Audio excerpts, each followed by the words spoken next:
Hello, I'm here among the bushes, in the sand, down below the hill, because it's really windy here, and trying to keep the wind off the sound.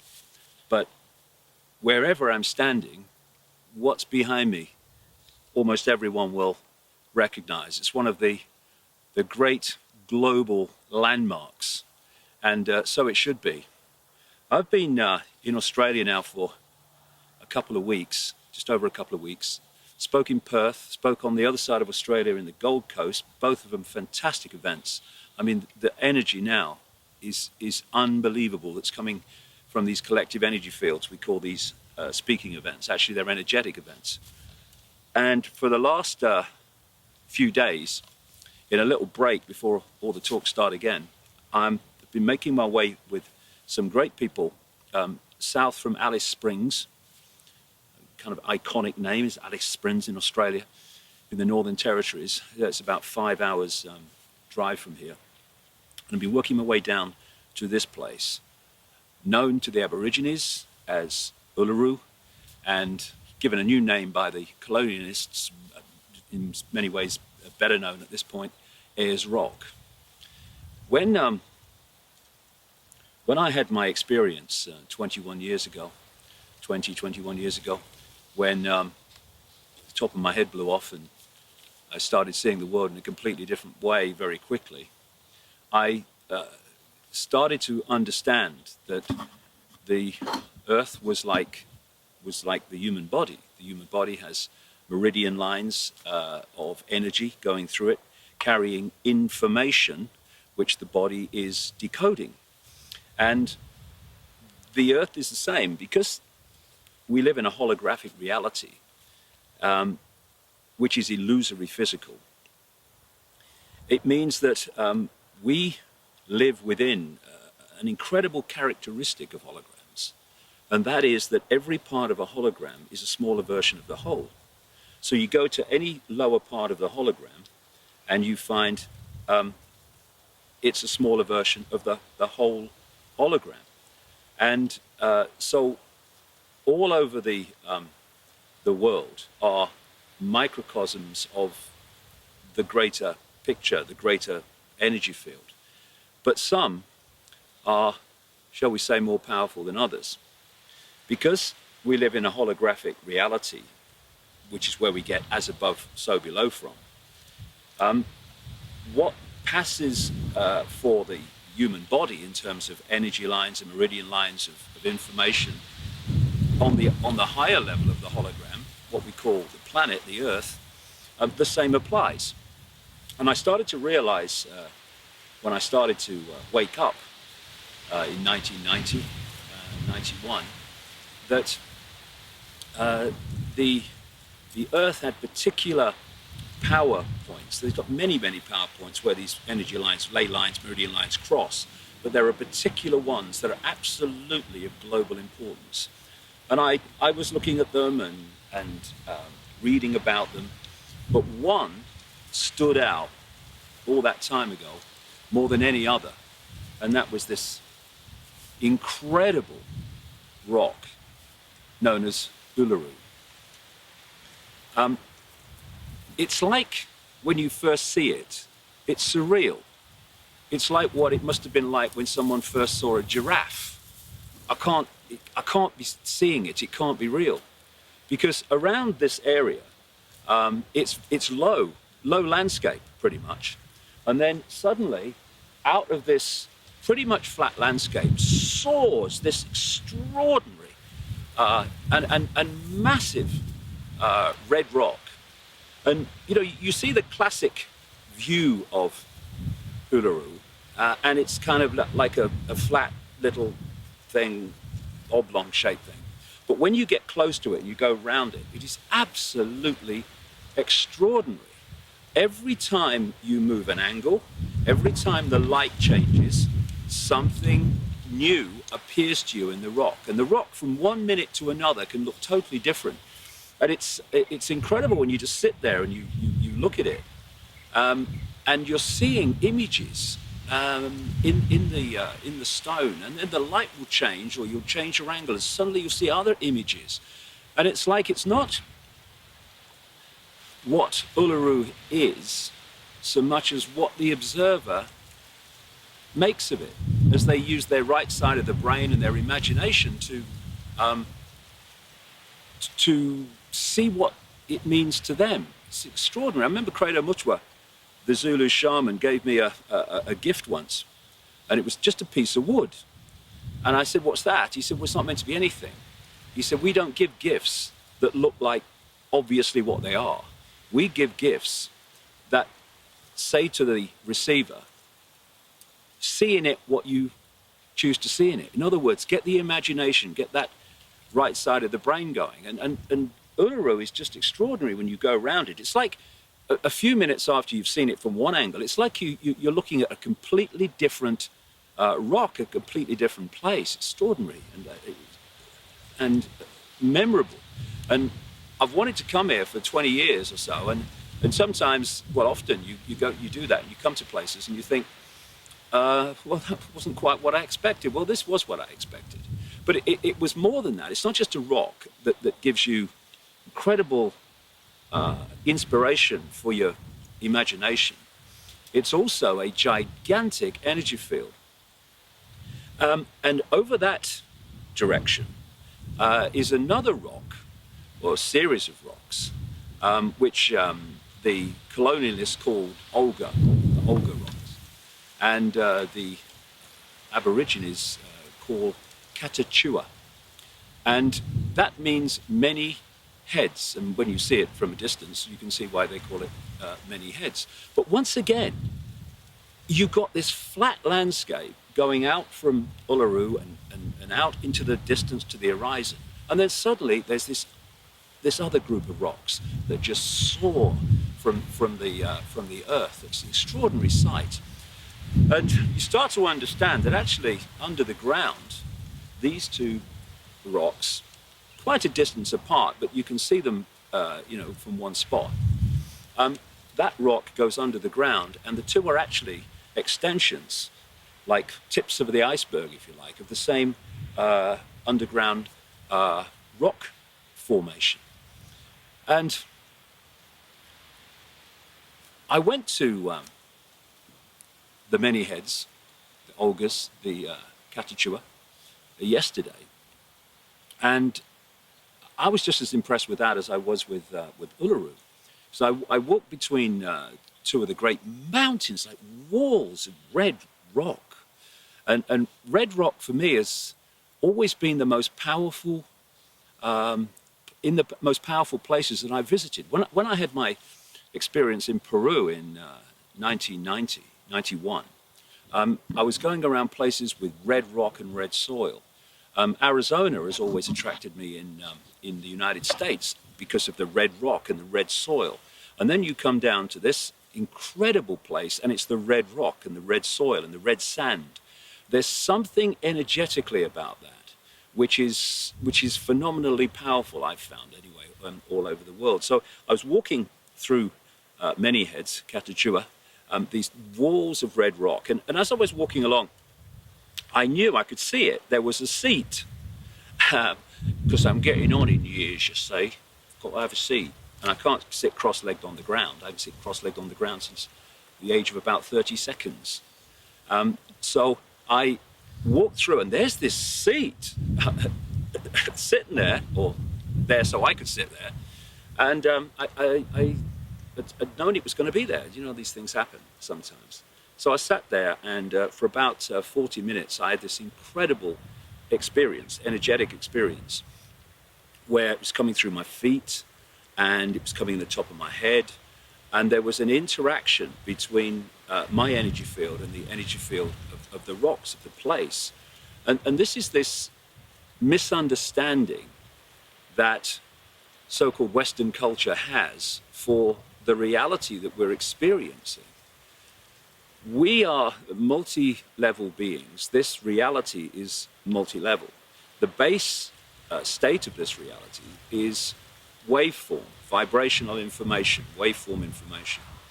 And this body computer system decodes the waveform information through the five senses into electrical information, same information, different form, which is transmitted to the brain and indeed the whole genetic structure.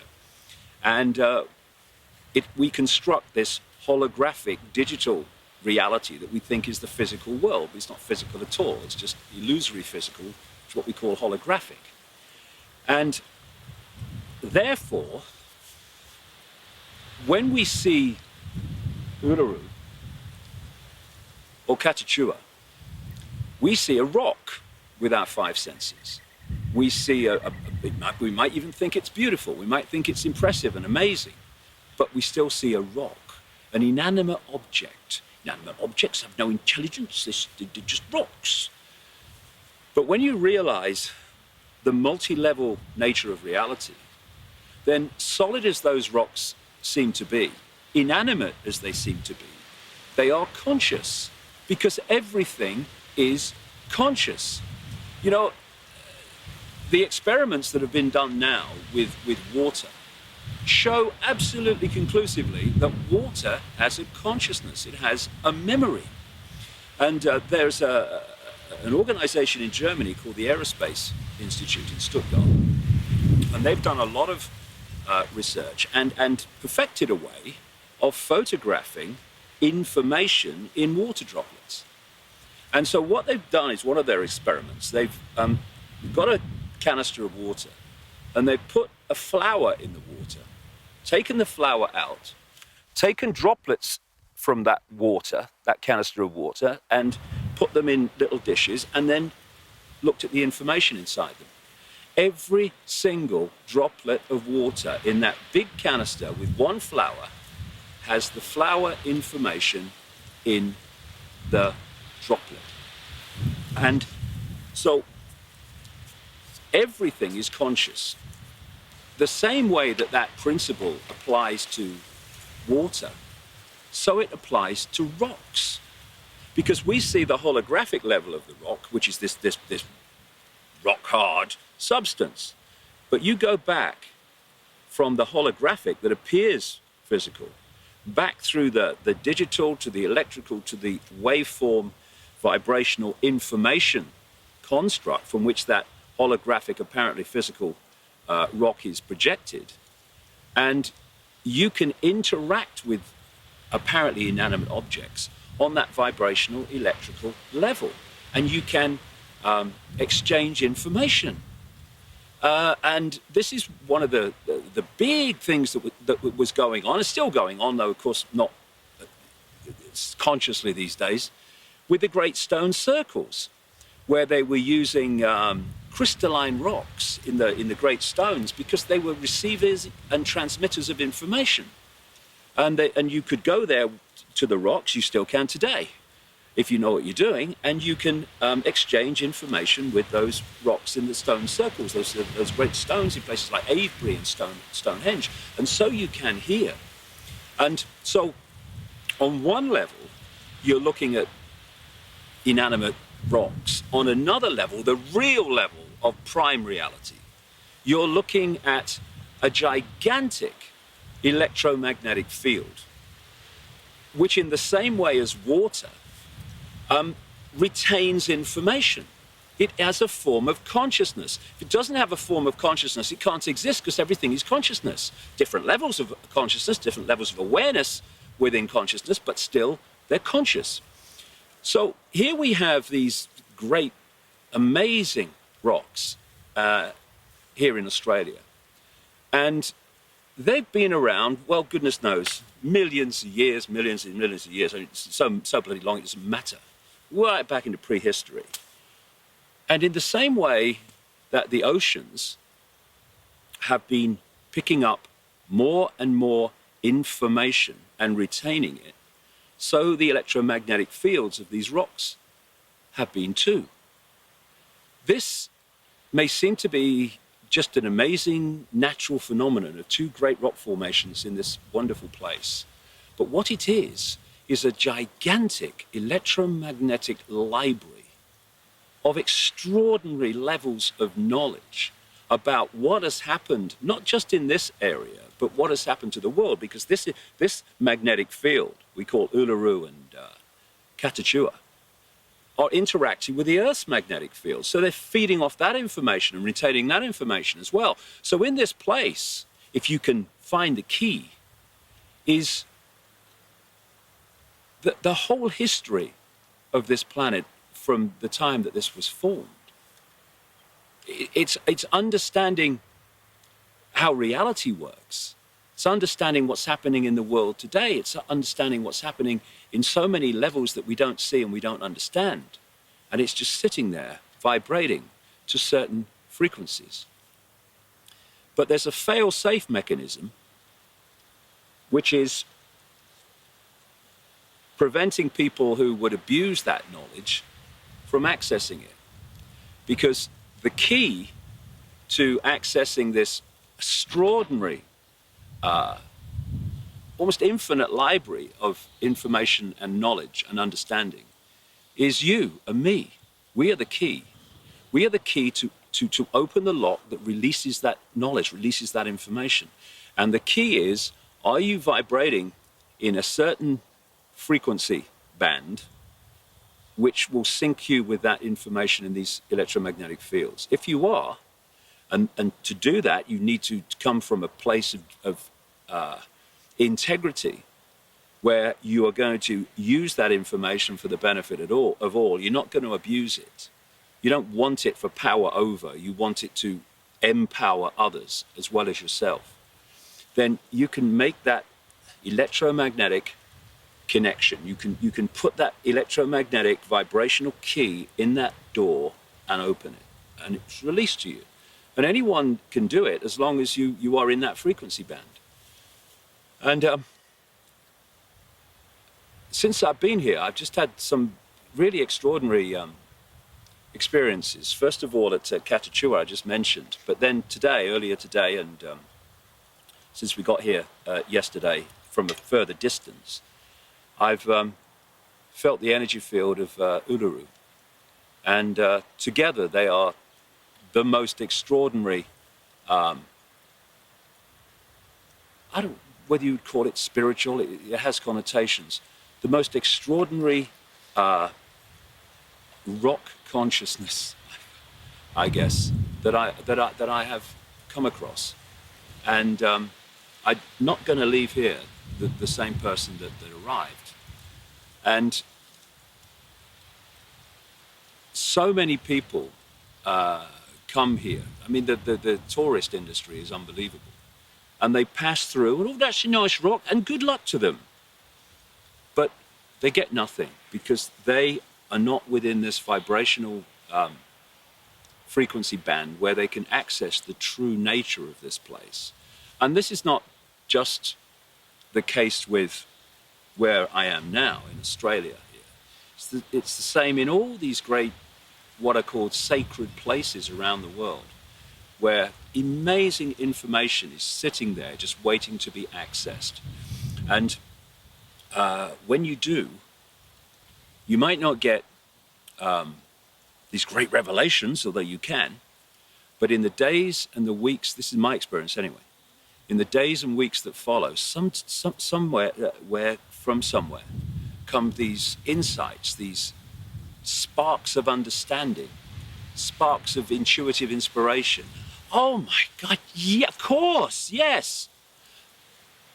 And you often don't relay it back, well, most people wouldn't, to actually being in a place like this, but that's often where this information is picked up.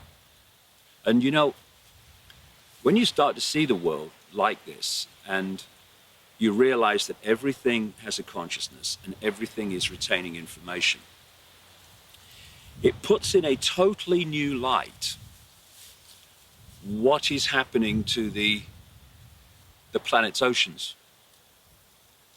Of course, we know that most of planet Earth is water, and water is the most extraordinary retainer of information. Therefore, when you look at planet Earth and you look at the scale of the oceans, the depth of the oceans, the volume of water here, you're looking at, again, the base information blueprint of the planet. It's like the basic information blueprint.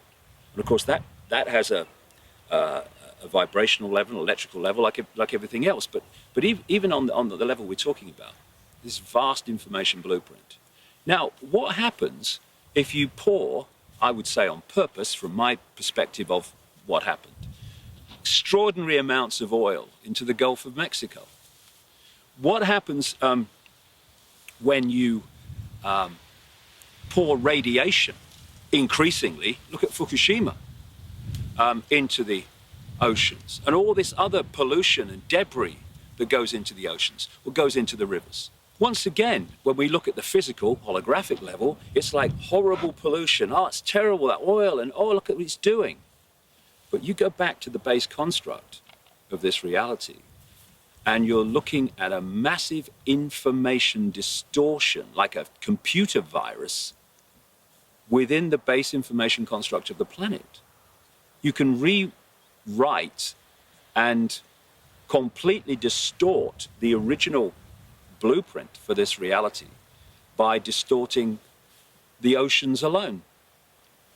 And as I've been saying for so long, when you get beyond the prime ministers and beyond the presidents and beyond the heads of the World Bank and all these bloody here today, gone tomorrow gophers, and you get into the deep inner core of this global control system, you're looking at people who absolutely understand, at least intellectually, if not spiritually, they find that very difficult, but intellectually, they understand how it all works up to a certain level. They understand that this is a holographic reality. They understand that the holographic reality comes from a waveform information construct, and they are trying to distort that on all levels. Not only in the seas on a global level, distorting the planet's blueprint, but when we eat food additives and all this shite in food and drink, it's distorting the information construct of the human body computer, as I would call it. So they're targeting the original design in every way, shape, or form to distort it, because in a distorted fashion, of course, we don't perceive and understand and see as we would if we were in our prime, pristine state, both collectively, both the planet as well, and also individually. So it's funny, you come to these places and you see these great rock formations that dazzle the eye. But behind that is just this incredible story. It's so deep of both how this reality is constructed and how it is being systematically distorted. But what I can say, just 2.5 weeks or so into this Australian tour, is it's just confirmed what I've been finding all around the world for some time now, and absolutely magnificently in 2011. The world is waking up like never before. You know, I used to go from country to country, and I'd know where I was in a different country because the energy in the theatre, well, I say theatre, it's theatre now, bloody phone box then, was the same as you would expect in that country. You go to Germany, you feel a German energy. You go to France, you feel a French energy. You're in Britain, even parts of Britain, you feel the energy of that part of Britain. What's been happening now is just extraordinary. I spoke in Los Angeles earlier this year, and I guess you'd expect to have that buoyant, kind of open energy in somewhere like Los Angeles and California. It's kind of to be expected in a way. But then I went to, we've got a helicopter going over. Then I went to speak in Bavaria, Germany. Then I went to Rome. Then I went to Sweden. Then I went to Denmark. And now I've come to Australia, Perth in the west, Gold Coast in the east, many more to come before I leave. And the energy is exactly the same. It's the same vibe. It's like not a new tribe, but a new vibe is manifesting within people. And it's the same vibe because they're opening their minds and opening their consciousness to these same levels of awareness. They're starting to generate the same vibration. And, you know, what's happening now in the events is that the collective energy field is just absolutely amazing. It was in Perth. It was extraordinary because there was like nearly 2,000 people there in the Gold Coast, generating this vibration of transformation, of knowing, of openness, of thought and perception. And we are definitely in a situation where this new vibration, this what I call truth vibrations, is starting to impact in a much more powerful way than it ever has before. And I've never felt it like this before. And if it's like this now, and my experience is it's exponential, it's getting stronger and stronger all the time, the next 2, 3, 4, 5 years are going to be absolutely amazing as humanity becomes aware of who it really is, instead of living a life of what is based upon what the system and others programmed by the system, parents, people at work, people at school, whatever, tell us we are and tell us about the world. This whole new great vista and panorama of possibility and consciousness and awareness is opening up in so many people, more and more all the time. And it's such a joy to do what I do and see it happening. And I've spent the last few days with some wonderful people who are on the vibe and in the bus and stuff coming down here. It's just been a wonderful, wonderful time. If they were running the world, the people in the audiences in these events in Australia and all those other places I mentioned were running the world, my God, this world would be a very, very different place and a much more pleasant place to be. And that's what's coming. And the control system better get bloody used to it. See you again. See you soon. Have a great week.